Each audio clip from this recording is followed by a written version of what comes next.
Hey guys, it's Mathil here once again, and today I'm going to show off some HyaonClone with cast on Melikill setup, Shock Nova. Now, I've picked a nice fancy canyon with more life, 60% lightning resist and endurance charges. Still not a super high map, but it should give you an idea of exactly how fast and how good this damage is, regardless of lightning resist, even though we are 100% a lightning character. So what I'm showing here is a regular HyaonClone character, nothing's actually changed. We're using a Hyon, scaling through lots of wed lightning damage, and frenzy charges, which gives us lots and lots of lightning damage. Ends up being a completely cycling character, but for the purpose of this exercise I'm using Cast on Melikill, because apparently Cast on Melikill isn't completely garbage. Now, why is that the case? Because Hyon itself actually scales very nicely for both the Cast on Melikill portion and the Cyclone portion. So you're getting lots of damage towards your Shock Nova, you're getting lots of damage towards your Cyclone. Which means single target isn't as bad as a lot of other Cast on Melikill builds are, and your AoE is a lot juicier than it would be if you were just playing regular Cyclone. Now, it has limited purpose, to be perfectly honest. Up until, like, let's say 78 maps, you're still going to be steamrolling no matter how hard the mods are. Past that, you probably want to just be a regular Cyclone setup, because you're going to need the damage, and you can't reliably kill monsters with your Cast on Melikill quite as quickly.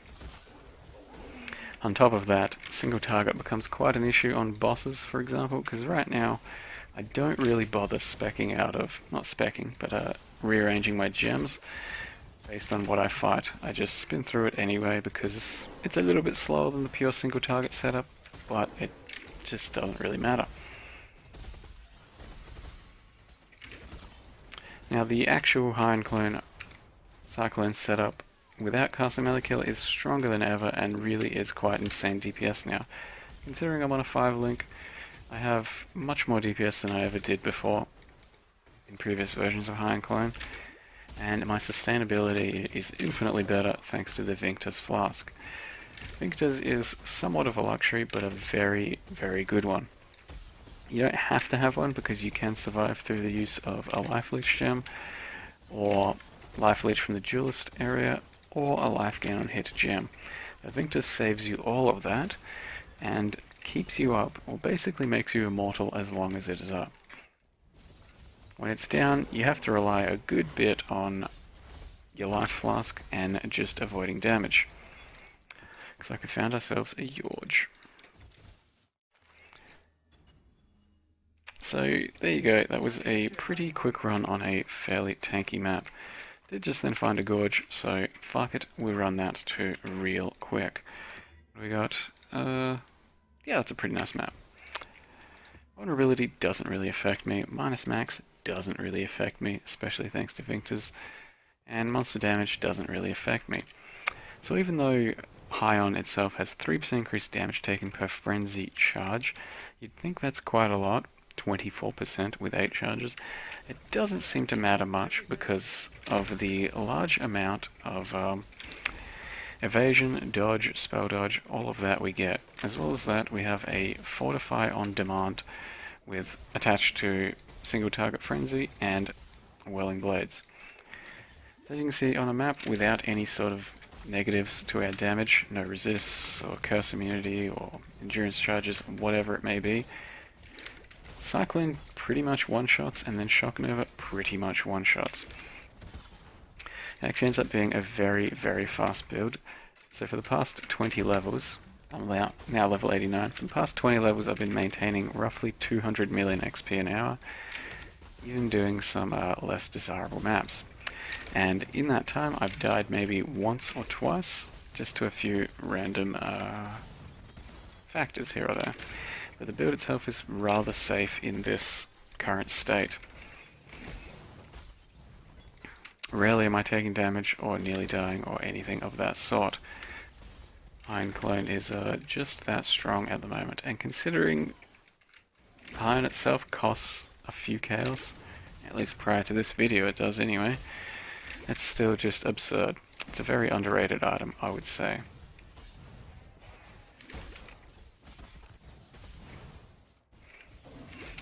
So on the harder maps we do go into just pure cyclone mode, and to do that you drop Shock Nova and cast on melee kill and put in weapon early damage and added lightning.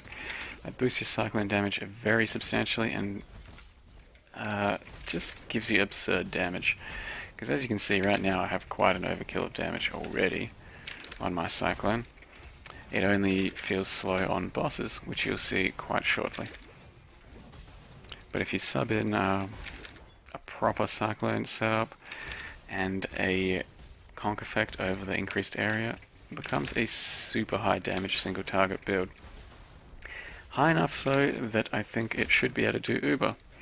One of our viewers, Orsalamon, did already do this build and did manage to kill Uber Itsiri.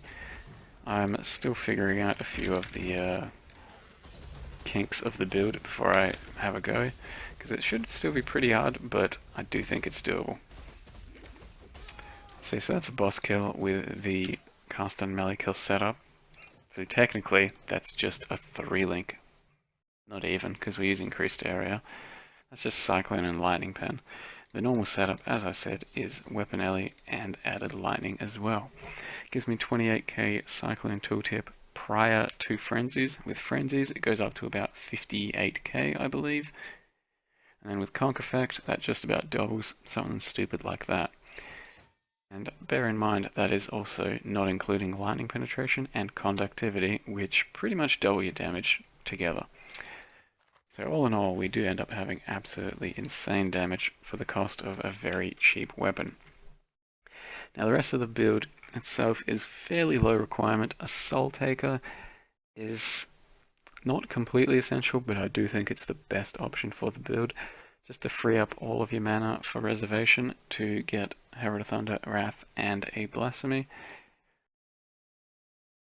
The problem with Soul Taker is it's somewhat expensive on Talisman softcore right now, thanks to the achievement which uses it in a recipe. Other than that, Soul Takers aren't really too expensive, just achievements have screwed us over. I'm running an Alpha Tower just so I can squeeze all of those auras in, paired with a level 3 Enlighten. Those aren't too hard to come by. If you choose not to use Herald of Thunder, that's fine. You won't need an Alpha Tower, you won't need Enlighten. And if you choose not to use a Soul Taker, you can either go Blood Magic in place of one of your links, or just grab 0.4% Mana Leech, and that should sustain you. Paired with Vinctus, you pretty much get sustained, but it's a little bit uncomfortable, so I choose to not do it. Besides that, Carcass Jack I think is still your best chest option. It's not a requirement, you can use any other chest, but I like the increased area more than anything else that any other chest has to offer. The rest of the gear is pretty much just rares with life, wed, whatever. Of course we do have Dark Rays though, that's what gives us a bit of extra dodge, bit of extra movement speed, and a frenzy. As you can see for my defenses, I am rolling 40% dodge, 30% spell dodge, and 35% evasion at the moment. With the Dark Rays up, I have 56% dodge, and as I said, you do have your Whirling Blades and Frenzy with a Fortify on demand. So in the end, the build is rather tanky for what it is. I'm not going to go too much more over it. The tree is still very similar, and I think I still have one posted, but I'll post my gear and tree up for this video. It is somewhat cheap to get going, can be hardcore viable, and I think it should be able to take down Uber Itsiri. So that's what I'm working towards tomorrow, and hopefully for another video as well. This was not using Vinctar's LOLJK, the level 89 Ranger, which is a HyaonClone character. It's been very fun. The point of the video is to highlight that cast on melee kill is actually pretty decent in the lower tier maps and increases your clear speed quite dramatically. I am Mathel, thank you very much for watching, and see you guys next time.